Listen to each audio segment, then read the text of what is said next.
Have you ever started searching for images for your business only to spend 2 hours down the Google rabbit hole and still came out unconvinced that what you got was what you needed? My name is Marcela Macias, and in this video I will show you the step-by-step system you have to follow in order to get the best photos for your brand.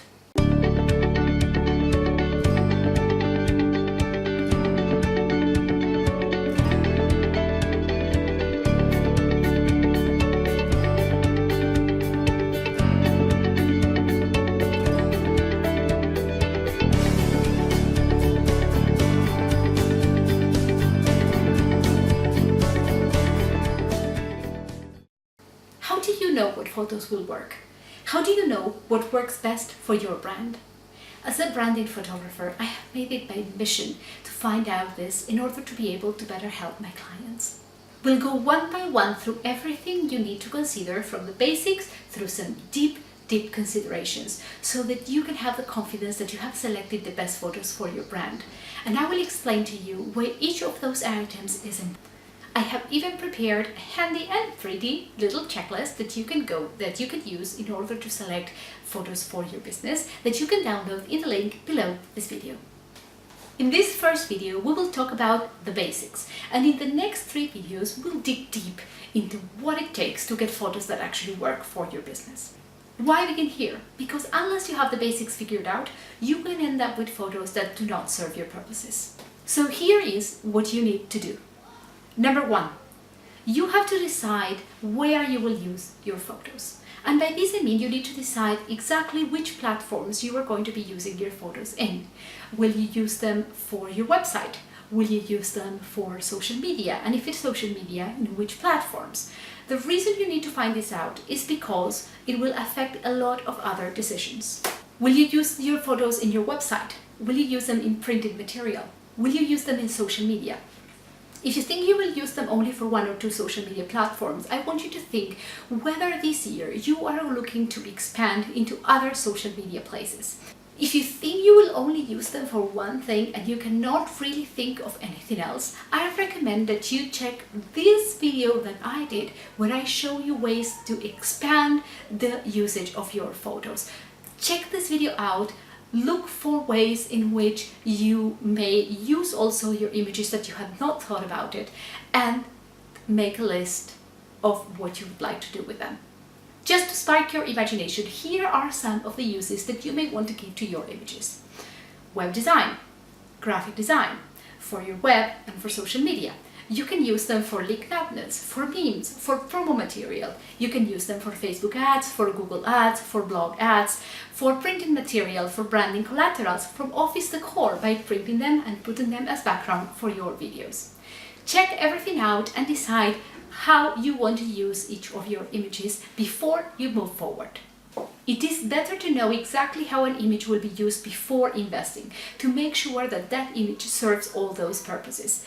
It is better to invest in an image that will be able to shield a lot of result, that will be able to be versatile, than spending one you will only use once. Number 2, determine which sizes you need. So based on where you are planning to use your images, these will require different sizes and maybe require different resolutions. You need to know exactly the sizes that you will need in order to be able to have images that have at least that size. Remember, you can reduce an image very easy, and I have a course that shows you exactly how to do this, but you cannot enlarge an image. So if you buy an image that is too small for your purposes, you will not be able to use it at all. For example, if you want to use your image as a website background or as a full-size header, you need to know that those images need to be, for a full-size header, at least 1900 pixels wide. Any image less than that will look pixelated and will not look good and will not represent your brand in the polished and professional way that you want it to look. Remember, when in doubt, buy a larger size. You can always reduce, but you can never enlarge. Number 3, find out the resolution that your images need. Different resolutions go with different mediums. If you were going to use your photos for web, 72 pixels, sometimes even 65 pixels is okay. But this is not okay if you are going to be using your images for print. Any printing work needs to be done at 300 dpi. 300 dpi for print, 72 dpi for web. Find out which one you need. If you have a 300 dpi, you can always reduce it. If you have a 72 dpi, you cannot enlarge it, you cannot use it for the printing purposes. When in doubt, buy the larger size. Number 4, I will bring out my legal self here. Find out that the license of that image authorizes the uses that you intend to have. As a smart businesswoman, you know that you can't lift images off the internet, because if you do, you can get in trouble. But that's not all. You also need to make sure that the images that you buy or download for free or commission authorize you to use them in the way that you intend. For example, not all images authorize commercial use. If you are in business and you want to use images for your business, you need to make sure that the license that you are given with that image is a commercial license. There are also many other caveats and many other things that you need to consider, but at the very least, make sure that you have a commercial license for the use. If you are not sure, contact the owner, contact the person that created that image, or contact the agency where you are planning to be using it for stock. Ask a question. It is always better to ask before having to receive a cease and desist letter. Always ask first.